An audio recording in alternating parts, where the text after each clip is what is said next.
어제까지 토요일 오후마다 두란노 아버지 학교 5주 과정을 모두 잘 마쳤습니다.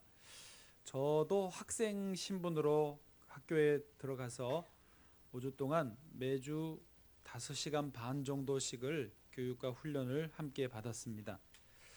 그런데 제가 신분이 목사이고 하는 일이 주일 예배에 집중이 돼 있다 보니까 토요일 그 시간에 그렇게 앉아 있는 게 무척 힘들었습니다. 전 설교 준비를 주로 주일날 새벽까지 하는 패턴이었기 때문에 토요일에 그렇게 진을 빼고 나면 이 준비하기가 무척 어려운 거예요. 힘이 빠져서 무척 애를 좀 먹었는데, 그러다 보니까 빨리 5주가 끝나기를 기다렸습니다. 그래, 5주 눈 딱 감고 하자. 그래서 2주 정도 하니까 소망이 보이더라고요. 3번만 하면 돼. 3주 하니까 너무 기분이 좋아지고, 어제 5주 끝날 때는요 날아갈 것 같더라고요. 이제 해방이다. 그렇지만 아버지 학교를 통해서 저 자신도 또 저희 집의 어떤 분위기도 조금 좋아졌습니다. 일단 저 마음가짐이 달라졌고요, 저의 언어가 달라졌습니다. 더 큰 기쁨은 같이 아버지 학교 하는 우리 교인들, 그 부부, 그 가정, 아이들이요 조금 더 달라진 것을 제가 봤어요. 어제 수료식 할 때 세족식을 했는데, 부인들께서 아내라고 하는데, 아내들께서 우시는 건 당연하고 막 남편들은 왜 우는지 말이죠. 막 같이 울고 끌어안고 고맙다 그러고 사랑한다 그러고 하는, 너무 좋더라고요. 저희도 눈물이 났지만 보는 것도 너무 좋았습니다. 이제 아버지 학교에서 그 숙제 낸 거를 코팅해서 주었어요. 아내가 사랑스러운 이유 20가지, 내 자녀가 사랑스러운 이유 20가지 냈더니 코팅해서 주었어요. 그래서 가족 식사하면서 읽어주려고 합니다. 기대하시라 개봉박두. 오늘 말씀의 제목은 성탄절을 기다리며인데요, 우리 한번 솔직히 스스로에게 질문을 해보시죠. 우리가 성탄절을 기다리고 있기는 한가? 내가 성탄절을 사모하면서 기다리고 있기는 하는 건가 하는 것이죠. 일상이 바빠요. 그리고 영적인 일에는 우리가 점점 관심이 줄어드는 경향도 있습니다. 성탄절을 기다리던 좋은 신앙의 전통이 점점 이뤄져 가고 있는 것은 아닌가 싶습니다. 그렇게 좋은 아버지 학교는 빨리 끝나기를 학수고대하면서 나의 구원자 예수님이 오시는 날에는 별로 관심이 없고 기다림이 간절하지 않다는 것은 문제가 커 보이는 것입니다. 우리 권사님 한 분이 그런 이야기 하더라고요. 옛날에는요, 목사님, 성탄절이 다가오면 교회에서 몇 날 며칠 몇 시간씩 선극 연습도 하고 율동도 연습하고 또 이런 추리 장식도 막 하고, 애들도 찬양 연습하면서 그렇게 귤 까먹고 성탄절을 준비했는데, 그러면서 모든 관심이 유대 땅으로, 베들레헴으로, 마국간으로, 말구유로, 거기에 누이신 예수님에게로 이게 쫙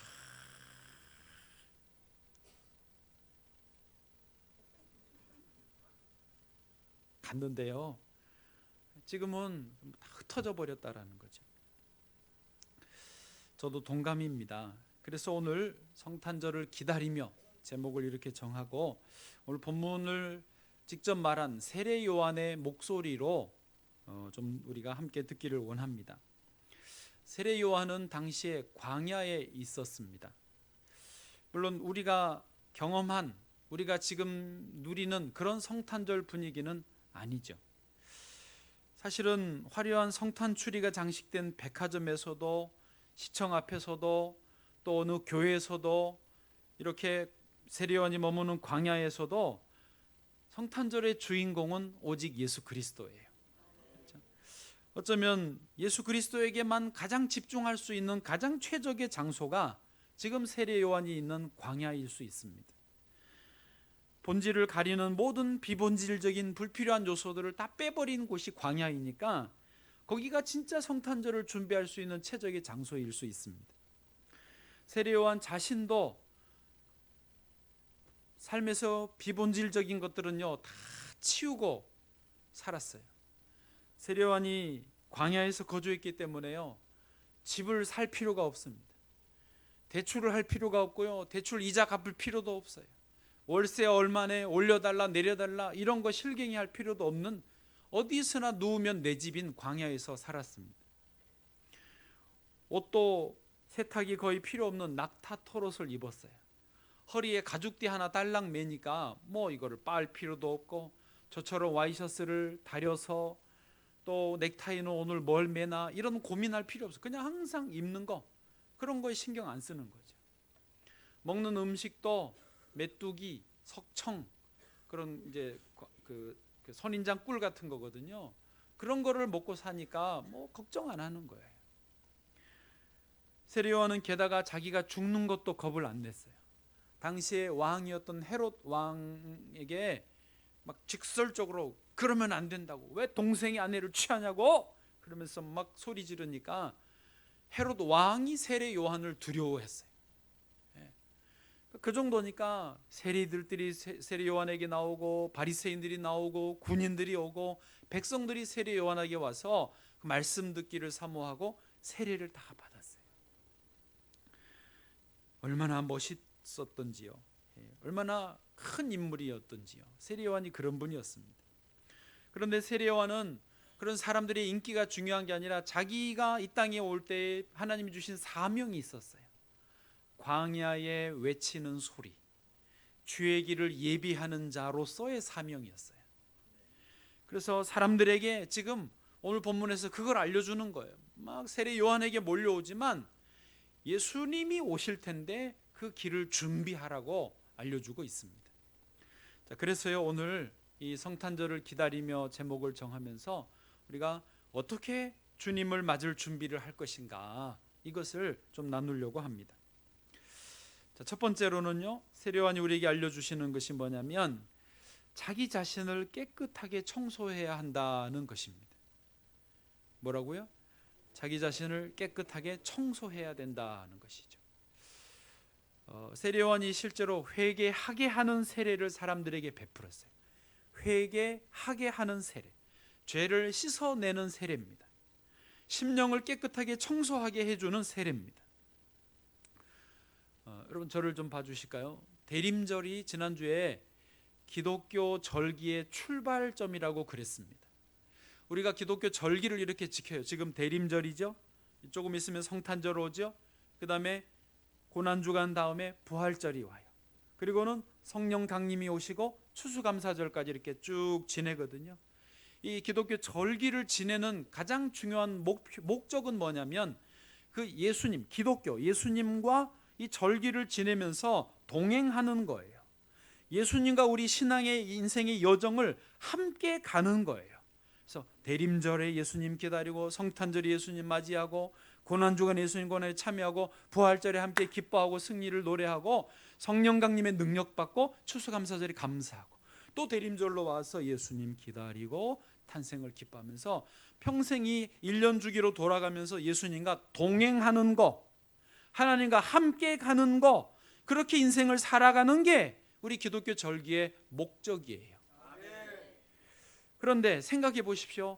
예수님을 기다리면서 맞이하기 위해서 내 자신이 그러면 정결해졌는지, 아직 맞이할 준비되지 않고 여전히 지저분한지를 점검을 해야 되는 거죠.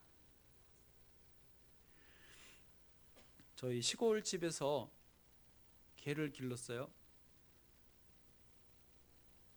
그때는 애완견을 키운다 이렇게 안 하고 개를 그냥 키운다, 개 기른다 그러죠. 그래도 그 개 앞에는 한 글자가 더 붙어요. 시골에서는 마당에서 키우고요. 저쪽 한켠에 개집이 있고 그 앞에 밥그릇 하나 있어요. 그게 이제 전부예요. 그의 재산의 전부죠. 밥 먹다가 남은 음식, 국물 이런 거 다 해가지고 이렇게 비벼가지고 거기다 부어주면은 하고 맛있게 먹습니다. 묶어놓지 않기 때문에 위에 밭에도 갔다가 저 골목을 돌아다닙니다. 그래서 이 개는 항상 몸 털에 낙엽 같은 거, 흙먼지 같은 거, 또 똥도 집어 먹어가지고요, 똥딱지가 붙어요. 그래서 똥개라고 합니다. 예. 얼마나 이가 지저분한지 몰라요. 예. 어떨 때는 뭘 잘못 집어 먹고 와가지고 비실비실해, 뭔가 지금 잘못 먹었어. 얘가 체했던지 이상한 걸 먹었어요. 그러다가 왜 토해내기도 하고요. 안 되면 죽기도 합니다. 그렇게 이제 개를 키웠어요.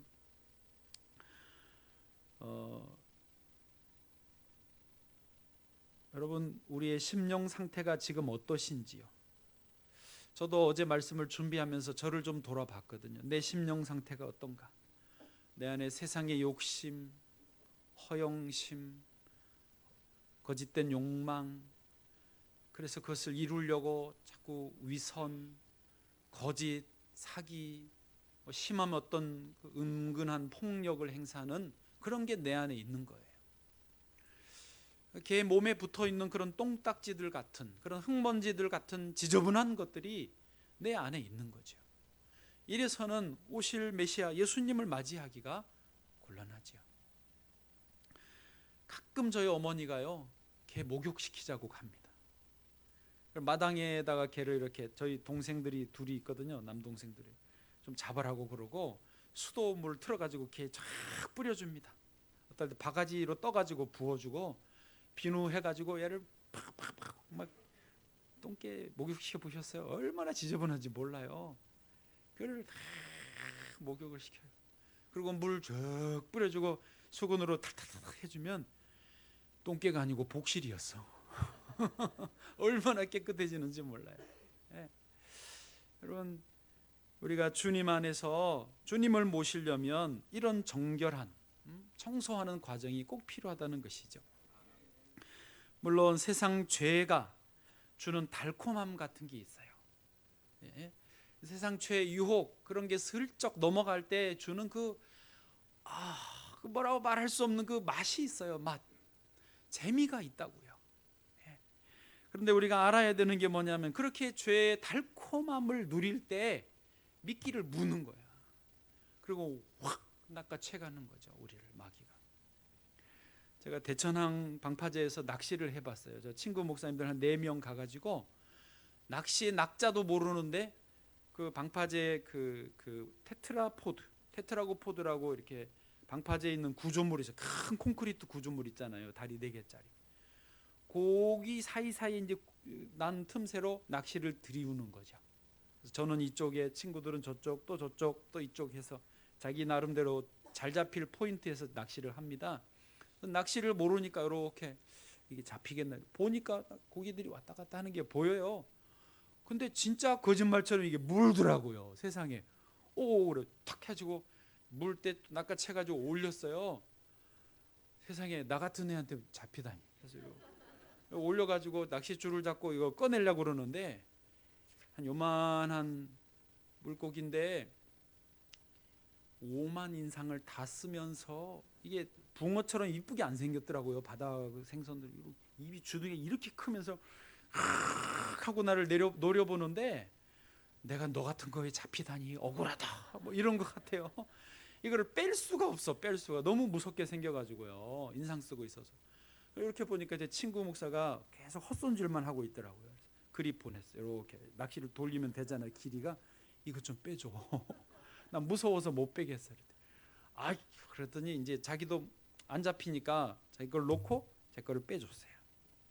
그래서 미안하니까 그냥 거기 두라고 그러고는 다시 또 내렸는데 또 잡혀요.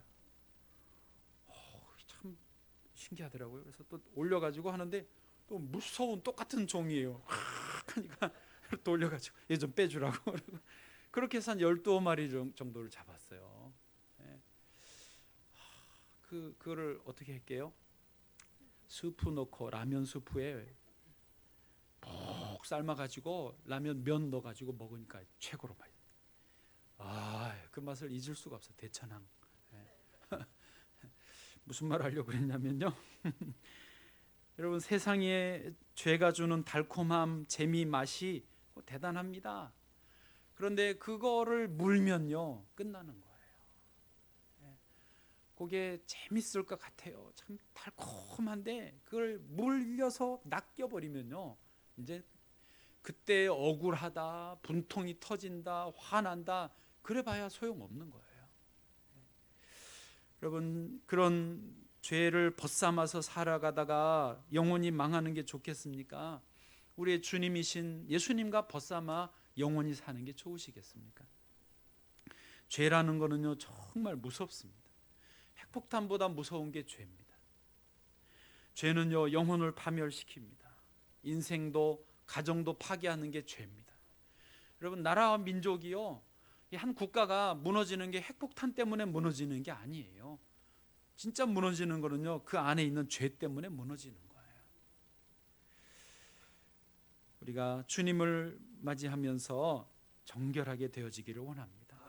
회개하게 하는 세례를 다시 받기를 축복합니다. 저의 경험상, 여러분도 아마 그런 경험을 하셨을 텐데, 죄를 다 씻어내면요, 그럴 때가 있거든요. 정말 작정하고 내 안에 느껴지는 어떤 자그마한 죄도 계속 씻어내는 거예요. 정결한 시간들을 계속 갖는 거예요. 그러면요, 하늘의 지혜가 내게 오는 것 같아요. 하늘의 총명이 내게 오고요, 이게 다 보여요. 보인다니까요. 정말이요. 그럴 때가 있어요. 항상 그렇지는 못합니다. 내가 주 안에서 깨끗해지면요, 이 어떤 능력이 생기는 거예요. 은혜가 임하는 거예요. 우리나라에 에밀레 종이라고 있습니다. 들어보셨을 거예요. 정확한 이름은 성덕대왕 신종이고요, 국보 제29호입니다. 이게 약 1200년 정도 됐어요. 그 신라 시대에 만들어진 것쯤일 거예요. 근데 이게 1200년이나 됐는데 깨지지도 않았고 금도 안 갔고요, 이거를 치면은 지금도 세계에서, 정말로 객관적으로 세계에서 가장 아름다운 소리를 내는 게 이 에밀레 종이에요. 종이라는 거는요, 쇠붙이로 주물로 부어서 만드니까 계속 두드리잖아요. 계속 때리는 거라서 시한이 있어요. 어느 정도 되면 이게 깨지게 돼 있습니다. 근데 이 에밀레 종은요, 깨지지도 않아요. 게다가 조선 시대에는 이게 역사가 오래 흐르면서 이게 얼마나 가치 있는지를 모르고 그냥 아무데나 동네에 버려놨어요. 그래서 지나가던 소가 똥 싸고 가고 애들이 거기서 오르락 내려가면서 놀이터로 삼았던 게 에밀레 종이에요. 그런데도 멀쩡해. 1915년에 일본 사람들이 일제 때 이거를 이런 게 있다 그러고는 확인을 하고 귀한 거라고 했어요. 그때 박물관으로 옮겨졌어요. 1200년이나 됐는데. 여러분, 비결이 뭔 줄 아십니까? 아니, 굳이 좀 비결 말하기 전에 좀 비교를 해보면 미국의 자유의 종이라고 하는 게 있어요. 물론 크지는 않지만 미국 역사가 짧으니까 이 역사가 얼마 안 됐어요. 박물관에 있는데요, 깨져 있어 보관돼 있어요. 깨진 채로 전시돼 있어요. 러시아의 그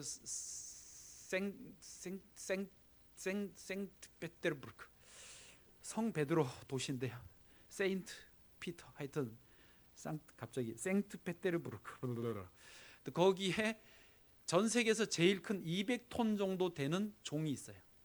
근데 그것도 역시 깨져서 전시되어 있어요. 그러니까 종은 깨져요. 근데 이 에밀레 종은 안 깨졌어. 이제 그 비결을 말씀드릴게요. 그게 뭐냐면, 조물을 부을 때 불순물이 1도 안 들어가는 거예요. 안 들어가게 하는 거죠. 기포, 공기방울이 전혀 안 생기게 하는 거예요. 그 대단한 기술이고 대단한 정성이고 노력이죠. 사실은 그런 정도로 정성을 들였기 때문에 이름이 에밀레가 왜 에밀레냐면, 애를 하나 죽여서 거기에 제물로 바쳤다, 녹여서 바쳤다라는 설이 있거든요. 근데 조사해 보니까 사실은 그런 일은 없고 그만큼 수고와 정성을 들였다라는 거죠. 이 에밀레 종은요, 지금도 우리가 아는 대로, 아까 말한 대로 그런 깨지지도 않고 어디에 굴러 먹어도 다 살아남는 거예요. 제가 그렇게 좀 생각을 해봤어요. 우리의 심령이 이게 쉽게 상처받고 쉽게 깨지는 이유가 내 안에 불순물 때문이에요. 오히려 온전하면, 그런 죄의 불순물들을 다 제거하면요, 어떤 소리를 들어도 시험 안 들어요. 어떤 상황에서도요, 당당하고요, 어떤 상황에서도 아름다운, 최고의 아름다운 소리를 낼 수 있는 게 우리의 심령이 되어지는 것이죠. 여러분, 그렇게 되기를 축복합니다. 두 번째로 세례 요한이 예수님을 오실 것을 준비하라고 하면서 알려주는 게 뭐냐면, 성탄절에 오실 예수님이 어떤 분인지를 좀 알아라 하는 겁니다. 사실 여기 있는 분들이 대부분 예수님이 누군지 압니다. 여러분 아시죠? 예. 오늘은 3부는 이건원 장로님, 죄송합니다. 이건원 장로님이 신앙생활 오래 하셨어요. 우리 교회 원로 장로님이세요. 예수님을 잘 아십니다. 그렇죠? 그런데요, 죄송합니다. 실제로 예수님의 그 광대하신 존재를 장로님이 아시는 부분은 어디까지 아실까요? 그 길부분이죠. 네. 사실은요, 비교할 수 없어요. 예수님은 너무너무 크신 분이에요. 그래서 우리는 평생 예수님을 알아가야 되고, 또 아는 만큼 그분을 믿을 수 있어요. 아는 만큼 사랑할 수 있고요, 아는 만큼 함께 더 깊이 교제할 수 있게 되어지는 거죠. 성경 일부분만 좀 보시면요, 아예 예수님이 창조자세요. 요한복음 1장 1절부터 3절, 1절 3절 다 같이 읽겠습니다. 시작. 태초에 말씀이 계시니라. 이 말씀이 하나님과 함께 계셨으니 이 말씀은 곧 하나님이시니라. 2절, 그가 태초에 하나님과 함께 계셨고. 3절, 만물이 그로 말미암아 지은 바 되었으니 지은 것이 하나도 그가 없이는 된 것이 없느니라. 아멘. 할렐루야. 예수님이요, 온 세계를 창조하셨어요. 저와 여러분을 지으셨어요. 그러니 우리가 예수님을 알면 얼마나 알겠습니까? 안다고 자만하지 마시고 더 겸손히 주님을 배워가기를 원합니다. 그러면 세례 요한이 오늘 세 가지 정도로 제가 분류할 때는 예수님을 소개해 주는데 짧게 세 번째는 좀 진짜 짧게 갑니다. 첫째로 예수님을 세례 요한이 뭐라고 소개하느냐, 오늘 본문 11절을 좀 보시죠. 제가 읽어드립니다. 나는 너희로 회개하게 하기 위하여 물로 세례를 베풀거니와 이제 내 뒤에 오시는 이는, 그분이 예수님이잖아요. 내 뒤에 오시는 이는 나보다 능력이 많으시니 나는 그의 신을 들기도 감당하지 못하겠노라. 아멘.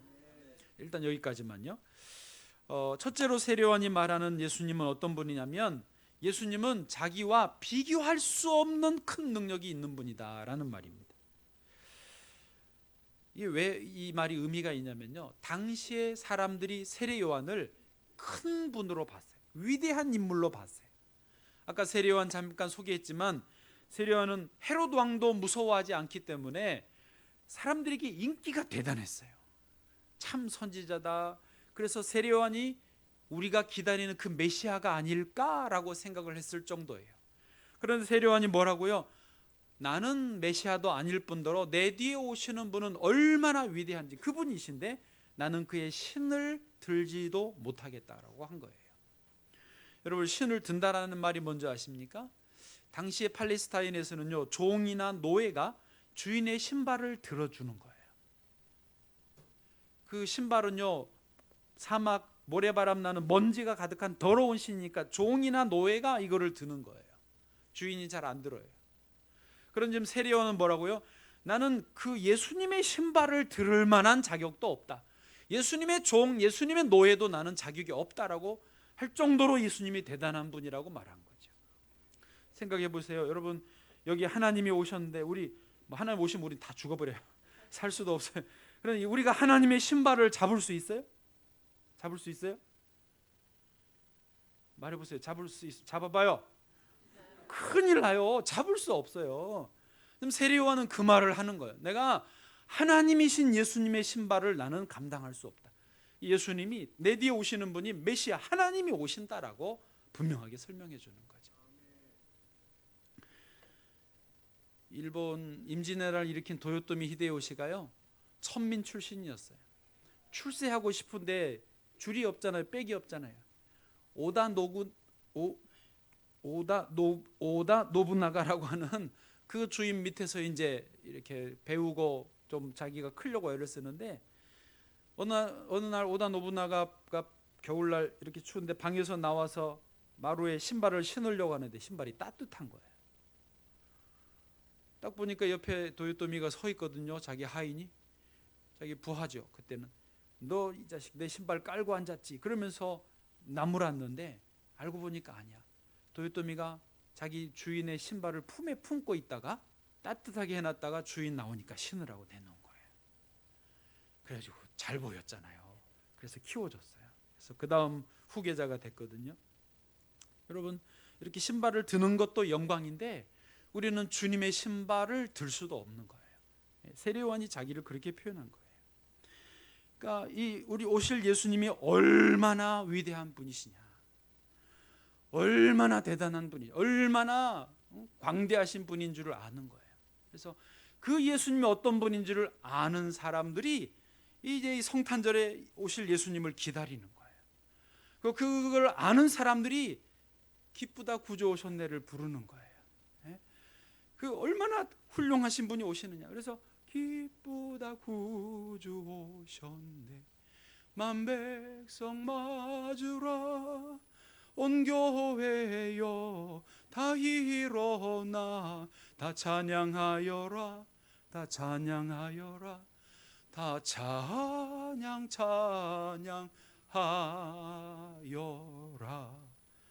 아멘. 오실 분이 어떤 분인지를 아는 사람들은 기쁘다 구주 오셨나가 제대로 불러지는 거예요. 그 의미를 아는 거예요. 그러나 그걸 모르면 그냥 재밌는 거예요. 기쁘다 구주 오셨다, 성탄절 선물이다, 이렇게 되는 거죠.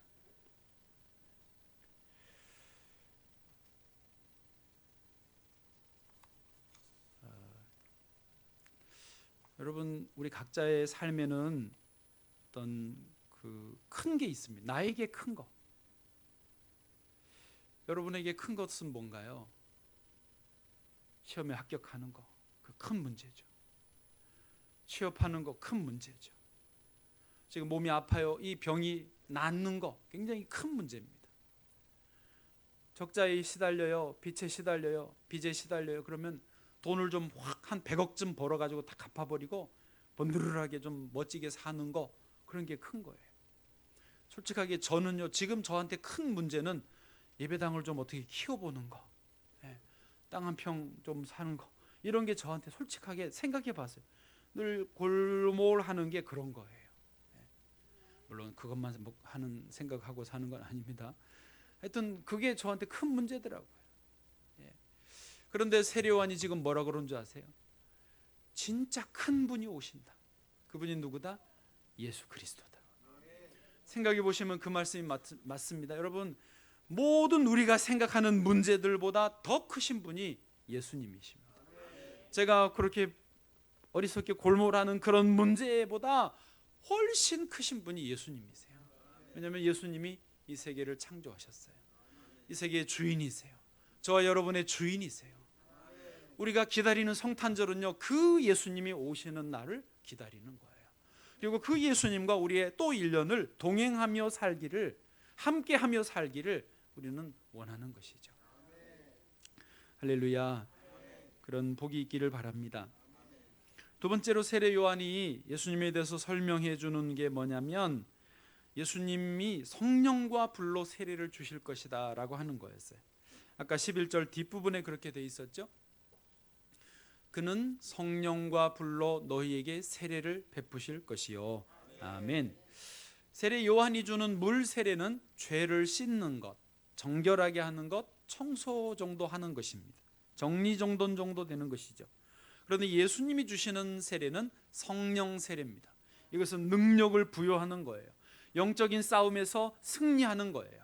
이기는 법을 가르쳐주는 그 능력이 성령 세례에서 오는 것입니다. 세례 요한은 성령 세례를 줄 수 없습니다. 오직 예수님만 성령 세례를 줄 수 있습니다.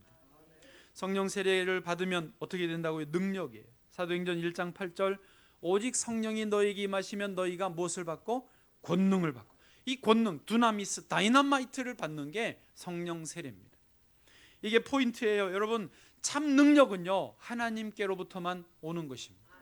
저와 여러분 이 땅에 살면서 하나님의 자녀로 능력 있게 살고 무기력하지 않는 삶을 살기를 원하십니까?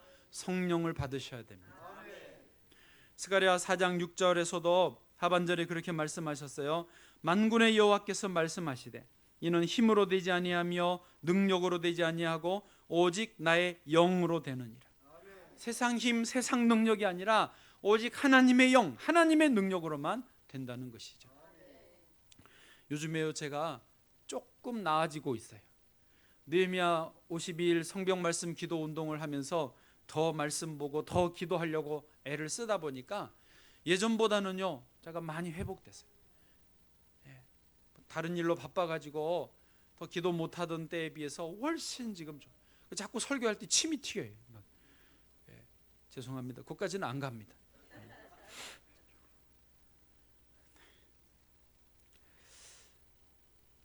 하나님은 주의 자녀들이 능력 있게 살기를 원하십니다. 주의 자녀들이 열매를 맺고 승리하기를 원하시지 늘 무기력하게 무너지는 것 원하지 않으십니다. 제가 일부러 좀 찾아봤는데요, BY라고 하는 가수가 있습니다. 젊은 가수고 랩을 하는 가수예요. 랩 뭔지 아시죠? 그냥 이게 노래가 아니고 말을 빠르게 하는데 그게 노래래. 막 되는 대로 쏟아내는 말을 하는데 그게 노래래요. 그게 리듬이 있고 이렇게 예 하면서 모자 뒤로 거꾸로 쓰고 막 청바지 입고 막 이렇게 하는 거예요. 근데 BY라는 이 친구가 아주 신실한 크리스찬이에요. 쇼미더머니라는 그 프로그램에 이제 출전 나가서 이제 배틀 경쟁을 하고 우승자를 가리는 거예요. 근데 처음에 나가서는 자기는 기획사도 없고 사장님도 없고 그래서 열심히 해가지고 나가서 선배들한테 아주 과도한 겸손으로 절을 했대요. 90도로 넙죽넙죽하면서 허리부터 꺾어가지고. 왜냐하면 잘 보이려고, 찍히면 안 되니까 사람들에게 잘 보이려고 절을 그렇게 했대요. 그리고 뭐 시키면 예 알겠습니다 그러고 막 이렇게 하고 했대요. 결국 떨어졌대요. 그리고 자기가 깊이 고민을 했어요. 내가 뭐 하려고 그렇게 과도하게 겸손했나? 과도한 겸손은 겸손이 아니더라고. 내가 그러면 하나님의 사람으로 어떤 태도를 취해야 되는가? 그러면서 자기가 정리하고 결론 내린 게, 그러면 나는 나의 기획사, 나의 사장님은 하나님 아버지다. 나는 그래서 하나님이 내 사장님이니까 그 하나님과 내 사이의 중간에 다른 사람들을 두지 않겠다. 사람들에게 비굴하게 하지 않겠다. 사람들 눈치 보지 않겠다. 사람들에게 잘 보이려고 하지 않겠다. 하나님에게만 잘 보이겠다. 그리고 하나님이 자기를 은혜 주시니까 나는 이미 우승자다. 쇼미더머니 5에서 우승했나요? 네. 하여튼 나는 이미 우승자다. 그리고 이미 나는 우승자고 우승하면 그 다음에 프로듀스해서 내 앨범을 낼 거다. 이런 것까지 아예 작정하고 거기에 이제 참여했대요. 그 노래 가사가 그런 게 있어요.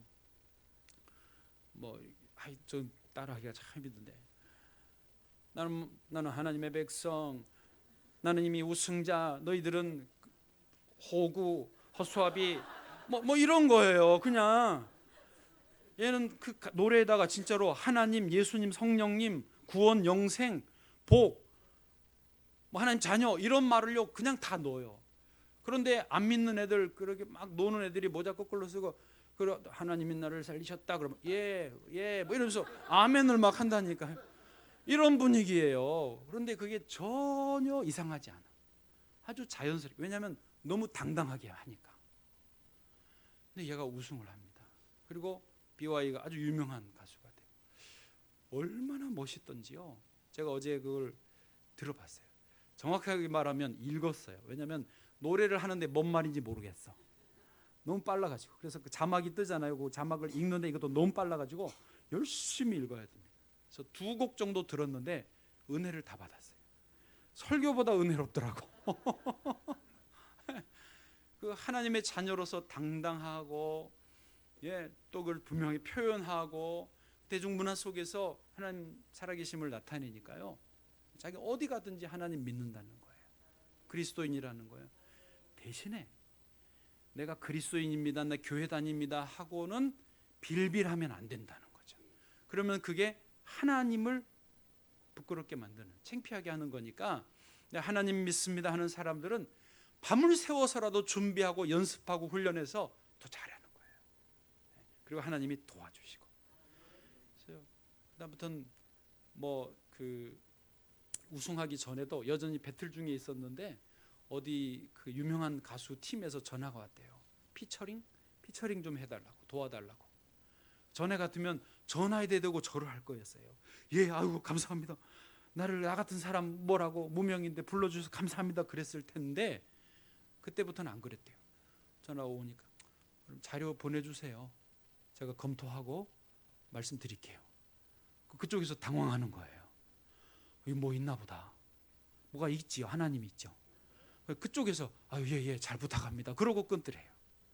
매사가 이제 그렇게 되는 거예요. 할렐루야.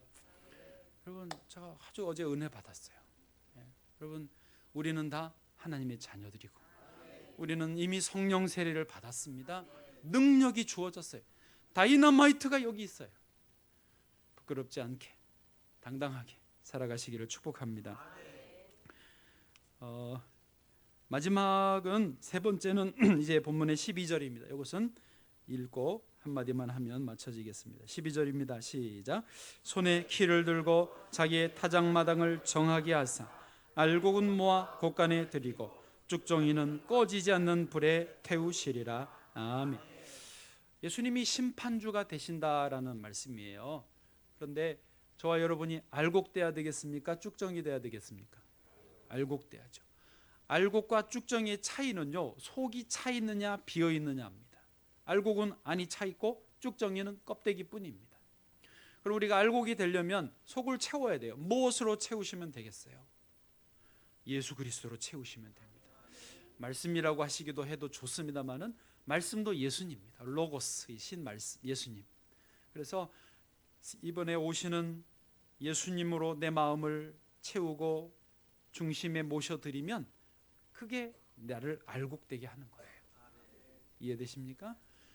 이 대림절에 예수님을 사모하고 대망하고 중심에 모시기를 축복합니다. 다 알곡인 줄로 믿습니다. 기도하겠습니다.